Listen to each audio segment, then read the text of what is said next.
بسم اللہ الرحمن الرحیم۔ الحمد للہ، سب تعریف اللہ کے لیے ہے۔ حمد تعریف کے لیے استعمال ہوتا ہے۔ تعریف کے لیے ایک اور لفظ مدح بھی استعمال ہوتا ہے۔ مدح، جیسے ہم عام طور پہ کہتے ہیں مدح رسول۔ مدح کا معنی بھی تعریف ہوتا ہے، اردو میں بھی مدح کا لفظ استعمال ہوتا ہے۔ مدح پڑھتے ہیں لیکن اصل اس کا پروننسیشن مدح ہے، دال ساکن ہے۔ تو جب دونوں کا معنی تعریف ہے، ہا میم دال کا بھی اور میم دال ہا کا بھی، تو فرق کیا ہے؟ الحمدللہ کہا گیا ہے، حمد اللہ کے لیے ہے، جبکہ مدح اوروں کی بھی ہو سکتی ہے۔ تو حمد کہتے ہیں ہر خوبی اور کمال۔ حمد بیسیکلی وصف ہے۔ وصف کیا ہوتا ہے؟ کسی کی کوالٹی بیان کرنا۔ تو حمد وصف ہے کس کا؟ اب جنرل سینس میں بات کریں، حمد وصف ہے جس کے لیے کیا جائے، یعنی کسی ہستی کا وصف، یعنی اس کی کوالٹی ہے، تو جس کا کیا جائے وہ محمود ہو گیا نا۔ تو آپ یوں کہہ سکتے ہیں کہ محمود کا وصف ہے حمد، ٹھیک ہے نا؟ تو الحمدللہ، سب تعریف اللہ کے لیے ہے۔ اور اللہ، جیسا کہ آپ جانتے ہیں کہ اللہ تعالی کا ذاتی نام ہے، باقی صفاتی نام ہے۔ کون ہے اللہ؟ الذی، وہ جس نے، انزل، نازل کی، اتاری، علی عبدہ، اپنے بندے پر۔ کون بندے؟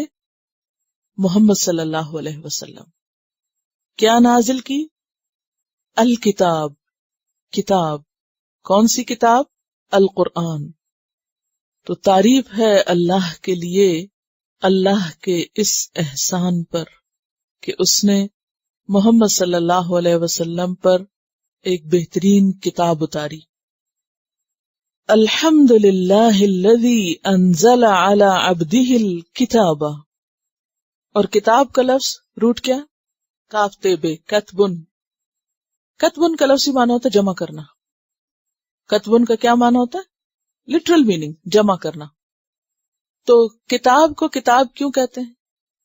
کیونکہ اس میں جمع کی جاتی ہیں چیزیں، الفاظ، حروف، اور پھر خاص طور پر یہ کتاب قرآن، اس نے تو ہر چیز جمع کی ہوئی ہے، تمام علوم کو جمع کر رکھا ہے، تمام بہترین چیزوں کو جمع کر رکھا ہے، ہر طرح کی برکتیں اور رحمتیں اس کے اندر موجود ہیں۔ صرف الفاظ نہیں، صرف حروف نہیں، احکام نہیں، بلکہ بہت کچھ جمع ہے اس ایک کے ساتھ۔ علی عبدہ الکتاب، تو اس نے اپنے بندے پر کتاب نازل کی۔ علی عبدہ الکتاب ولم یجعل لہ عوجا، اور نہیں بنایا اس کے لیے، کس کے لیے؟ قرآن کے لیے، عوجا، کوئی ٹیڑھا پن، کوئی کجی نہیں رکھی اس میں، کوئی کجی۔ اور عوجن نکرہ ہے، دو زبر کے ساتھ۔ تو جب کہتے ہیں نا عوجن، تو مطلب یہ کہ کوئی بھی، تھوڑی سی بھی نہیں، تھوڑی سی بھی عوج نہیں رکھی، پیچیدگی نہیں رکھی، کوئی ٹیڑھا پن نہیں اس میں۔ عوجہ کا لفظ جو ہے عین واو جیم سے ہے۔ عوجن کہتے ہیں ایک طرف جھکنے کو، اور عوج کہتے ہیں وہ ٹیڑھا پن جو آنکھ سے بسہولت دیکھا جا سکے، مثلا لکڑی وغیرہ۔ اور عوج کہتے ہیں معانی کی ٹیڑھے پن کو، یعنی جو ظاہری آنکھ سے نہیں بلکہ دل کی آنکھ سے، یعنی بصیرت سے پتہ چلے۔ مطلب یہ ہے کہ قرآن پاک میں کسی بھی قسم کی کوئی کجی، ٹیڑھا پن، کمی اور پیچیدگی نہیں ہے، اور کوئی کتنا بھی اس میں غور و فکر کر لے، اس کے اندر سے کوئی ایسی بات نہیں نکال سکتا کہ وہ کہے کہ دیکھو یہ اللہ کا کلام ہے، اس میں تو یہ بات اور یہ بات غلط ہے، یا فلاں نے ثابت کر دی کہ یہ غلط ہے۔ اگر کوئی ایسا کہتا ہے تو غلط کہتا ہے، اس کی بات جھوٹی ہو جائے گی، لیکن قرآن کی بات غلط نہیں ہوگی۔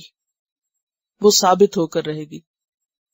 وَلَمْ يَجْعَلْ لَهُ عِوَجًا، اللہ نے اس کلام میں کوئی کجی نہیں رکھی جو نہ کسی ظاہری آنکھ کو نظر آ سکتی ہے اور نہ ہی کسی صاحب بصیرت کو ڈھونڈنے سے نظر آ سکتی ہے ہی نہیں کوئی ایسی چیز.